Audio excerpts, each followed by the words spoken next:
माननीय हमारे जन नायक राहुल गांधी सर को हम सुनना चाह रहे हैं, बहुत देर से इंतजार हो रहा था।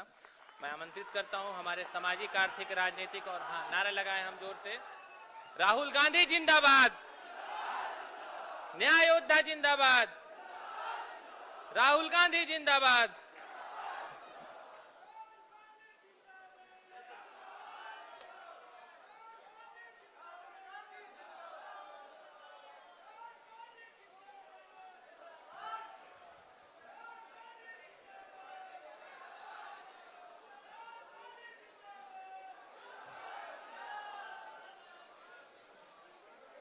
राजेश राम जी,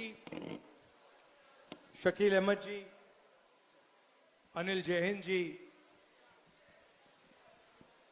शिव ठाकुर जी, इशादुल हक जी, प्रोफेसर मुकेश शर्मा जी, भागीरथ मांझी जी, राकेश रंजन जी, केपी सिंह जी, शशि भूषण पंडित जी, अंजू बौद्ध जी, राम प्यारे जी, गौतम प्रीतम जी, ब्रह्मदेव पटेल जी, भाई और बहनों, आप सबका यहां बहुत बहुत स्वागत, नमस्कार।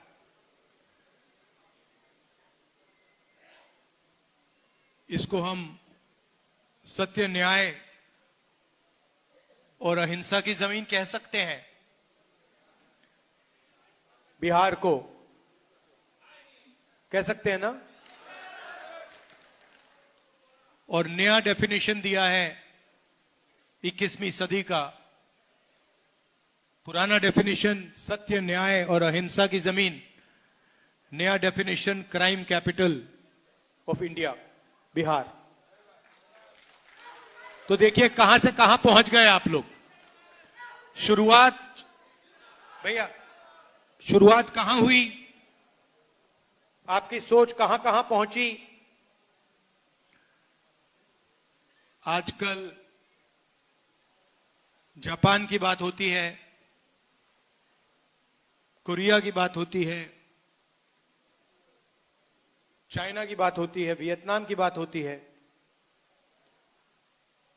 मगर उनका जो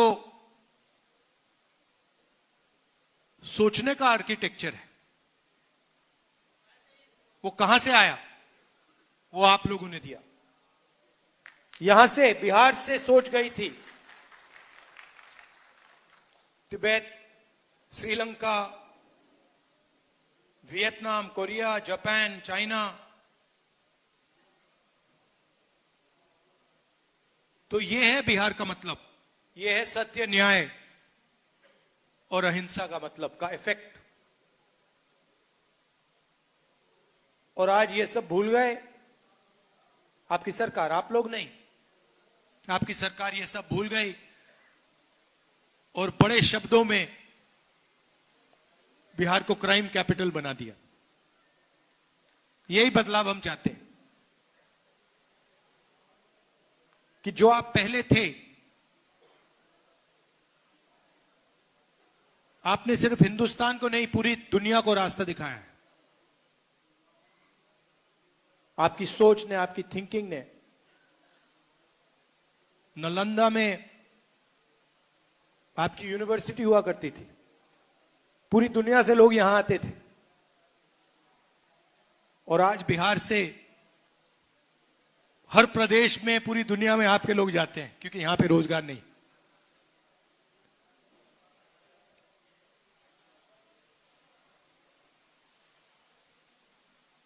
मुझे भी सत्य में इंटरेस्ट है।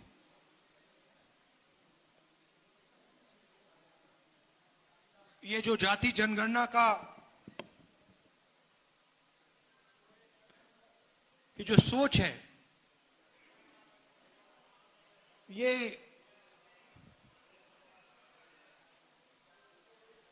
मुझे काफी टाइम लगा इस बात को गहराई से समझने के लिए।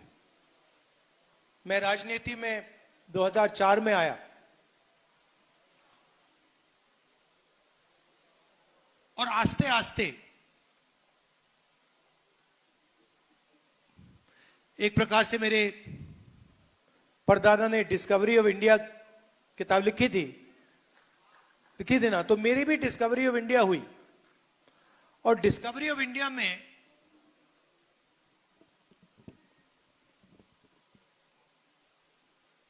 आस्ते आस्ते मुझे दिखने लगा कि जिसको हम इंडिया कहते हैं उसमें 90% लोगों की भागीदारी तो है ही नहीं, कहीं नहीं है।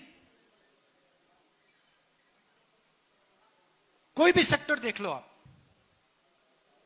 यहां पे अति पिछड़ा वर्ग की बात हो रही है, दलितों की बात हो रही है, पिछड़ों की बात हो रही है। अब 90% जो हमारी आबादी है, आप मुझे बताओ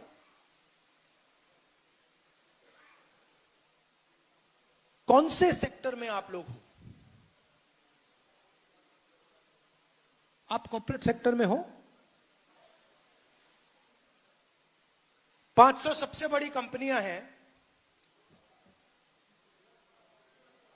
लाखों करोड़ रुपए उनका कर्जा माफ होता है। धड़ाधड़ इंफ्रास्ट्रक्चर के प्रोजेक्ट्स मिलते हैं। बजट में कानून बनाकर एक कानून बदल के उनको उनके बिजनेस को हजारों करोड़ मिलते हैं। मुझे आप 500 में से एक दलित, ओबीसी, अति पिछड़ा, आदिवासी सीईओ का नाम बता दो। एक भी नहीं है।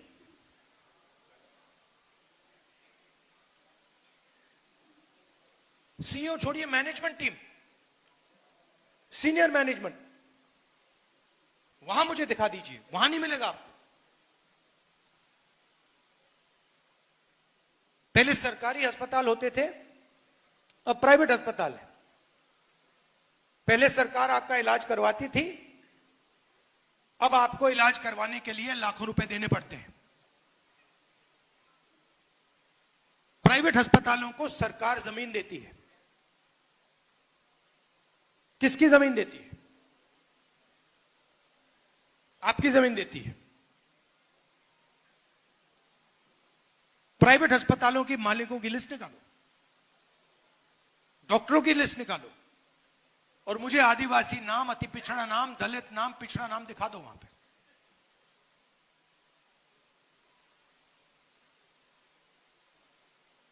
ठीक है, आप कहोगे नहीं, हमें कॉर्पोरेट सेक्टर में जगह नहीं चाहिए, हमें प्राइवेट अस्पतालों में जगह नहीं चाहिए। तो फिर मैं पूछूंगा, शिक्षा के सिस्टम में बता दो।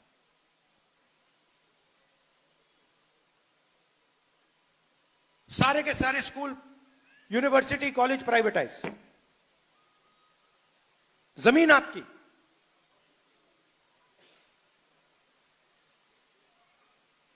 प्राइवेट कॉलेजेस के मालिक की लिस्ट निकालो, दिखाओ मुझे कहां है 90%। यही बात जुडिशरी में, ब्यूरोक्रेसी की आप जानते हो, रिजर्वेशन है, मगर ब्यूरोक्रेसी में आपके जो लोग हैं वो पीछे बैठे रहते हैं बंद कमरों में। जहां पैसे डिस्ट्रीब्यूशन की बात आती है, बजट की बात आती है, पिछले साल मैंने बताया था,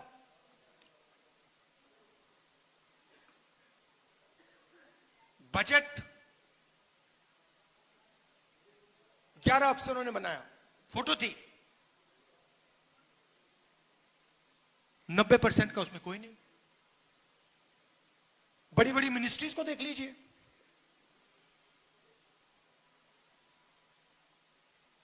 नब्बे में से 3 secretary to government of India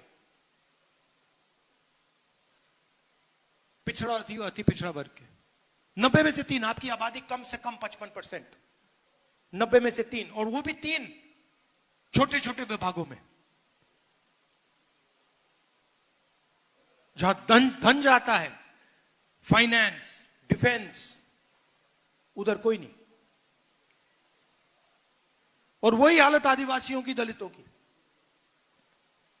मजदूरों की लिस्ट निकालो, मनरेगा की लिस्ट निकालो, ऊपर ड्राइवर्स की लिस्ट निकालो,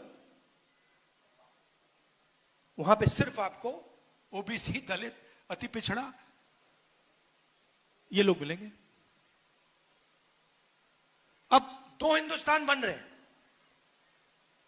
ठीक है। अगर दो हिंदुस्तान में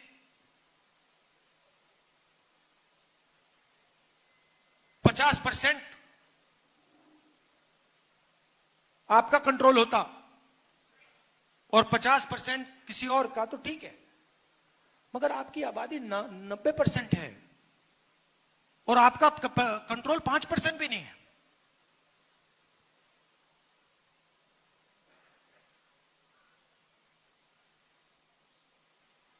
और जब मैं कहता हूं कि हमें पता लगाना है,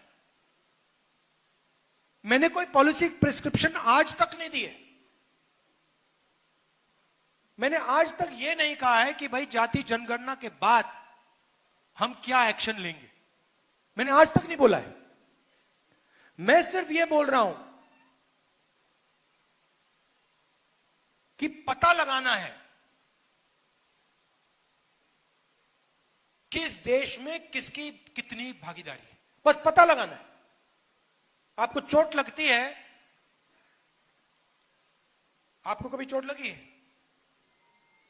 हड्डी टूटी आपकी? किसकी यहां पे हड्डी टूटी? जब आपकी हड्डी टूटी, को पैर टूटा था, हाथ टूटा था? पैर टूटा था। पहली चीज, आप डॉक्टर के पास गए, आपने क्या बोला? डॉक्टर ने आपको क्या बोला? एक्सरे कराना है। अगर आप कहते कि भैया मैं नहीं कराऊंगा, तो डॉक्टर आपके बारे में क्या बोलता? और अगर आपको कहता, आप चाहते भैया डॉक्टर मुझे एक्सरे कराना है, और डॉक्टर कहता मैं नहीं कराऊंगा, आप क्या बोलते? करवाना भाई, कैसे नहीं कराओगे? मेरा तो हाथ टूटा है, पैर टूटा है। मैं सिर्फ ये कह रहा हूं कि मुझे दिख रहा है, मुझे सच्चाई दिख रही है कि हिंदुस्तान में 90% को जबरदस्त दर्द हो रहा है, और ये 90% कहीं नहीं दिख रहा मुझे।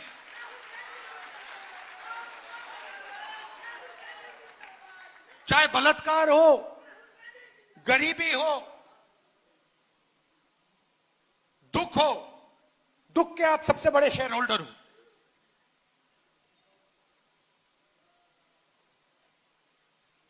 %90 दुख आपका है, आप दुख के शेयर होल्डर हो, बाकी कहीं भागीदारी नहीं आपकी। तो ये तो मुझे सच्चाई दिख रही है, और जैसे मैंने आपसे कहा मैं सच्चाई देखता हूं, मुझे सच्चाई में इंटरेस्ट है। तो मेरे माइंड में आइडिया आया कि भैया देखो पता लगाते हैं ये है क्या, देश का एक्सरे करते हैं। मोदी जी हर भाषण में कहते थे मैं ओबीसी हूं, हर भाषण में। जाति जनगणना के बाद कहते हैं हिंदुस्तान में तो जाति नहीं है। अरे हिंदुस्तान में जात नहीं है तो आप कैसे ओबीसी हो गए?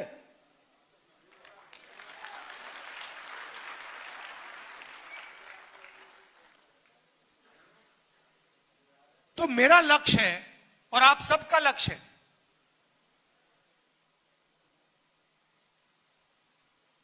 जाति जनगणना।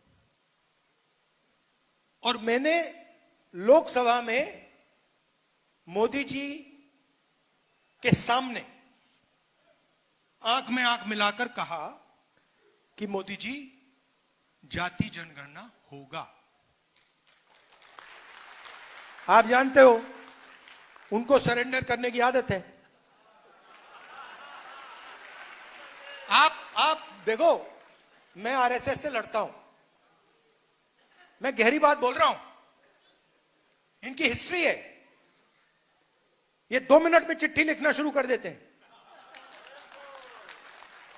आजकल मॉडर्न जमाना है, ठीक है भैया चिट्ठी नहीं लिखेंगे, आजकल व्हाट्सएप मार देंगे। ट्रंप साहब ने 11 बार बोला है, 11 बार कि मैंने नरेंद्र मोदी को सरेंडर करवा दिया। 11 बार बोला है पब्लिक में। नरेंद्र मोदी जी चू नहीं कर पा रहे हैं। नरेंद्र मोदी ये नहीं बोल पा रहे हैं कि ये जो ट्रंप है ये झूठ बोल रहा है, क्योंकि वो सच्चाई है। और मुझे मालूम था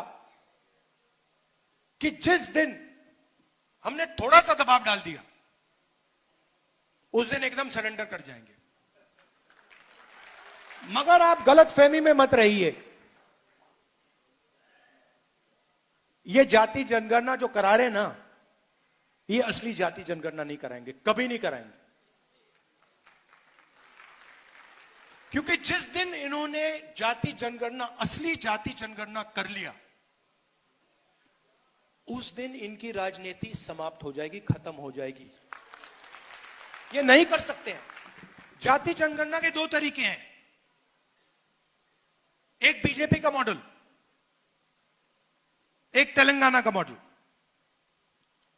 इसमें मैं आपको फर्क समझाना चाहता हूं। बीजेपी के मॉडल में बंद कमरे में अफसरों ने सवाल डिसाइड किए हैं। उन अफसरों में 90% का कोई नहीं था। बात समझिए। जाति जनगणना में सबसे जरूरी बात, कौन से सवाल पूछे जा रहे हैं।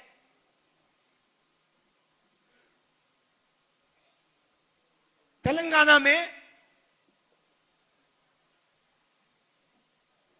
हमने तेलंगाना की जनता से खुला सवाल पूछा, पब्लिकली पूछा।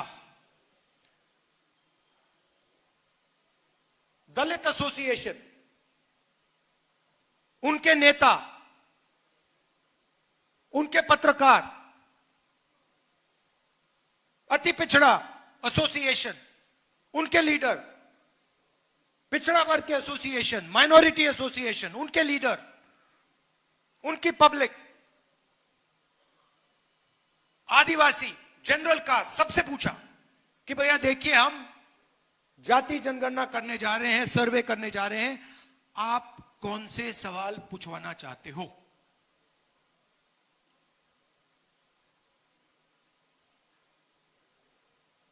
दलितों से हमने पूछा, उन्होंने कहा देखिए, हम सवाल चाहते हैं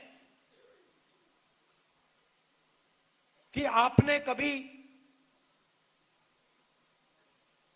अनटचेबिलिटी एक्सपीरियंस की है, हम ये पूछवाना चाहते हैं। पिछड़ों ने अलग सवाल दिए, अति पिछड़ों ने अलग सवाल दिए, दलितों ने अलग दिए, आदिवासियों ने अलग दिए। 3 लाख लोगों ने ऐसी मीटिंग में, खुली मीटिंग्स में जाति जनगणना के सवाल डिजाइन किए। उसके बाद सरकार तेलंगाना के हर घर में गई, हर व्यक्ति के पास गई।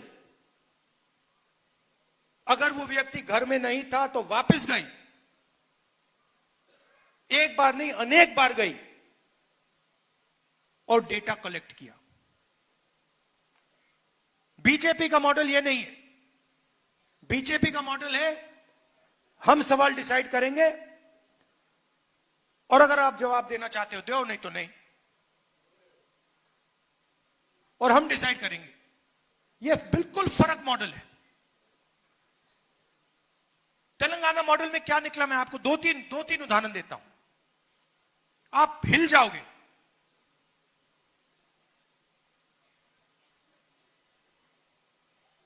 सरकारी कॉन्ट्रैक्ट्स देखे हमने।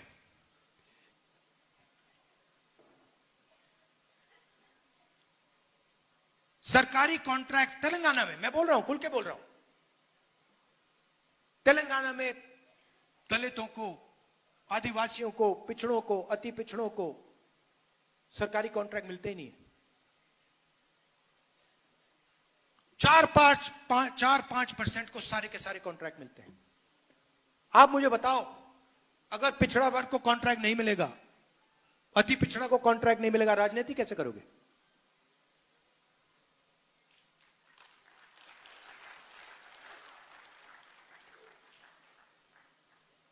हमने उबर ड्राइवर्स की लिस्ट निकाली है जो डिलीवरी करते हैं। क्या करते हो? उबर ड्राइवर हूं। क्या करते हो? डिलीवरी करता हूं। क्या करते हो? पिज्जा डिलीवर करता हूं। उसमें सिर्फ पिछड़ा, अति पिछड़ा, दलित, आदिवासी।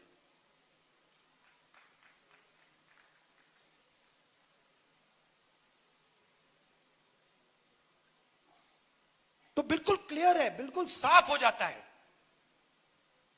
जिस दिन देश में सही जाति जनगणना हुआ, उस दिन एक्सरे छोड़ो एमआरआई जैसा हो जाएगा। आपको पता लग जाएगा भैया यहां क्या है, वहां क्या है, क्या हो रहा है। और ये मैं आपको बोल रहा हूं, या तो बीजेपी सही जाति जनगणना करेगी, मुझे नहीं लगता करेगी। वो 27 में कह रहे करेंगे, मुझे नहीं लगता। मगर मैं आपको वायदा कर रहा हूं, बीजेपी करे ना करे, मैं तो पार्लियामेंट हाउस में, राज्यसभा में, लोकसभा में करवा के दिखाऊंगा। क्योंकि मैं आपको सच्चाई दिखाना चाहता हूं। मैं आपको आपकी सच्चाई दिखाना चाहता हूं कि आपके साथ, आपके खिलाफ इस देश में किस प्रकार से काम किया जा रहा है। आपके बच्चों के भविष्य के खिलाफ किस प्रकार काम किया जा रहा है। मैं आपको ये क्लैरिटी से दिखाना चाहता हूं। ये देखो, ये है आपकी सच्चाई। और ये मेरे लिए राजनीतिक लक्ष्य नहीं है भैया। ये मैं राजनीति के लिए नहीं कर रहा हूं, ये मैं अपने देश के लिए कर रहा हूं, सच्चाई के लिए कर रहा हूं। कॉन्स्टिट्यूशन में लिखा है, इसको जो या इस पर आक्रमण कर रहे हैं, इसको खत्म करने की कोशिश कर रहे हैं, इस कॉन्स्टिट्यूशन में लिखा है ये देश सब लोगों का है।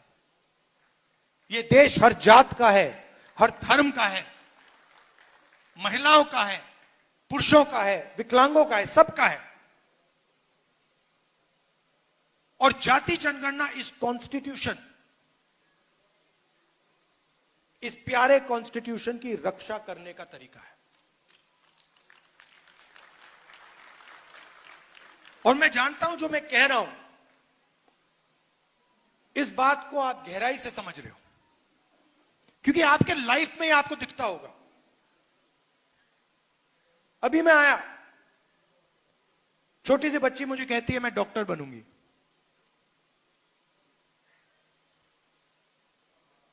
मैं जानता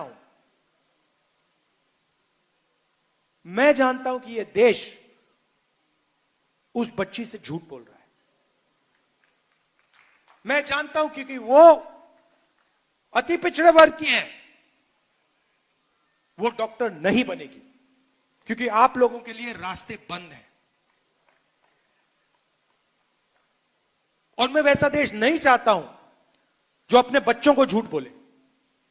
डॉक्टर बनोगे, लॉयर बनोगे, कंपनी चलाओगे, आईएएस अफसर बनोगे, और फिर लिस्ट निकालो, कुछ नहीं। 90% उस लिस्ट में है ही नहीं। उसमें गरीब जनरल कास्ट के भी लोग हैं, वो भी परे किए गए हैं। 95% लोगों के लिए इस देश में कुछ नहीं है। पहले पब्लिक सेक्टर हुआ करता था, सारा का सारा प्राइवेटाइज कर दिया। अदानी, अंबानी, ये नाम आप जानते हो। पोर्ट, एयरपोर्ट, डिफेंस, जो भी इनको चाहिए, जितनी भी जमीन चाहिए, धारावी लेने की कोशिश कर रहा है। आप धारावी गए कभी? धारावी कोई गया यहां पे? धारावी इनोवेशन का सेंटर है हिंदुस्तान में।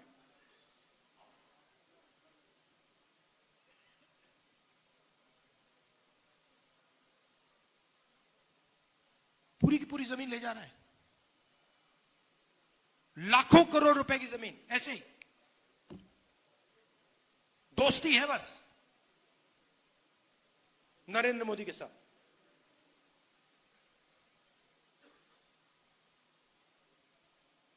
लाखों लोगों को बर्बाद कर रहा है। उनका रोजगार वहां है, उनका पूरा बिजनेस वहां है, वहां से उठा के ऐसे फेंक रहा है जैसे उनका कोई मतलब ही नहीं।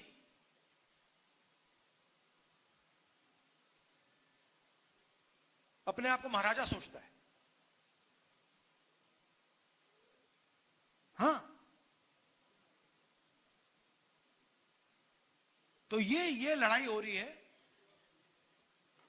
दूसरी बात और उतनी ही जरूरी बात,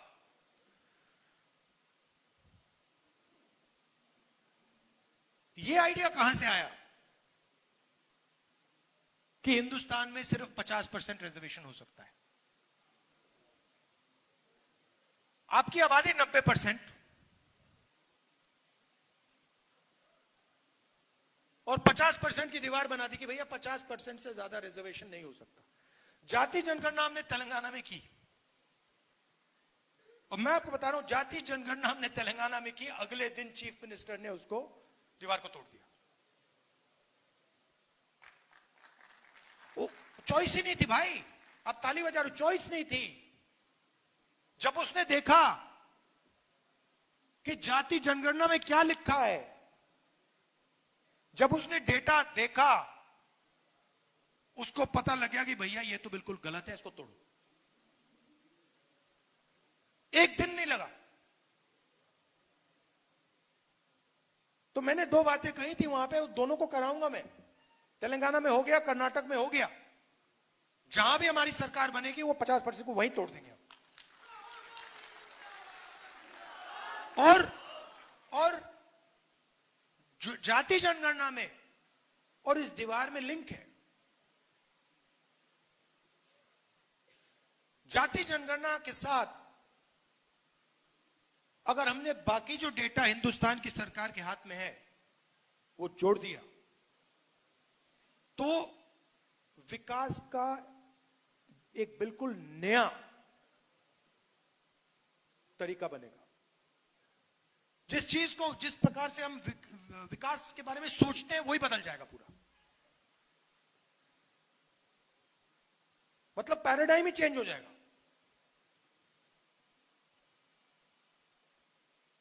और ये बिहार से शुरुआत होगी। आप ही करते हो ये काम, आप लोग ही करते हो, हजारों सालों से करते आ रहे हो, और ये काम आप ही करोगे।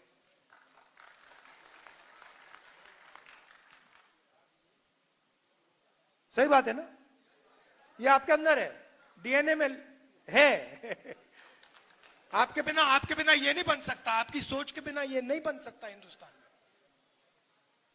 ये कहते हैं कि ये 1947 में किताब लिखी गई है। नहीं, ये हजारों साल पुरानी किताब है।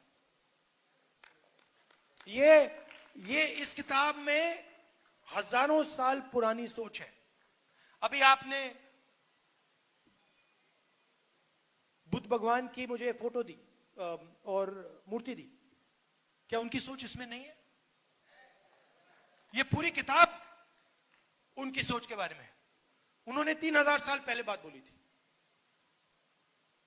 अंबेडकर जी, गांधी जी, नारायण गुरु,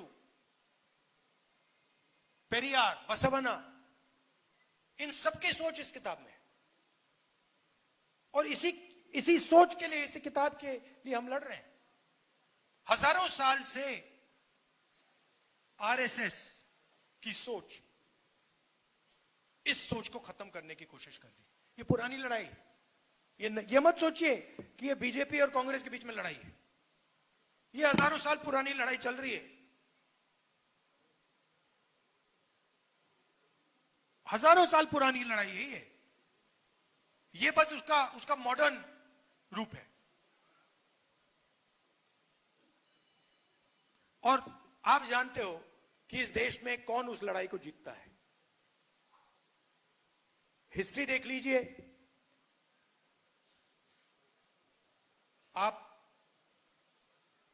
भगवान का नाम लेते हैं, नारायण गुरु का नाम लेते हैं, गांधी जी, अंबेडकर जी,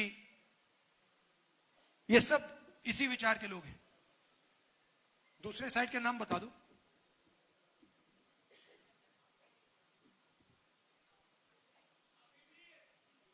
तो देखिए शांत हो गए, बिल्कुल कोई ही नहीं। देखिए एक तरफ महात्मा गांधी है, दूसरी तरफ सावरकर है। एक तरफ महात्मा गांधी है, दूसरी तरफ गोडसे है। गांधी जी ने पूरी लाइफ, जिंदगी सत्य और अहिंसा में दे दी।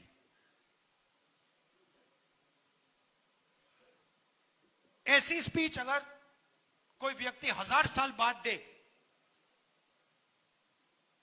वो भी गांधी जी का नाम याद रखेगा। किसी को नहीं मालूम होगा ये सावरकर कौन था।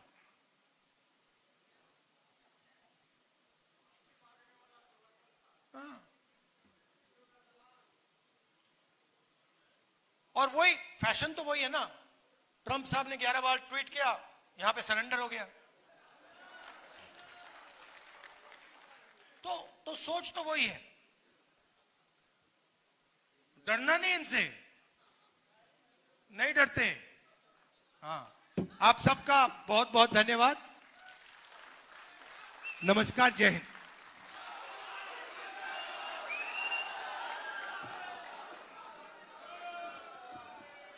नमस्कार नमस्कार।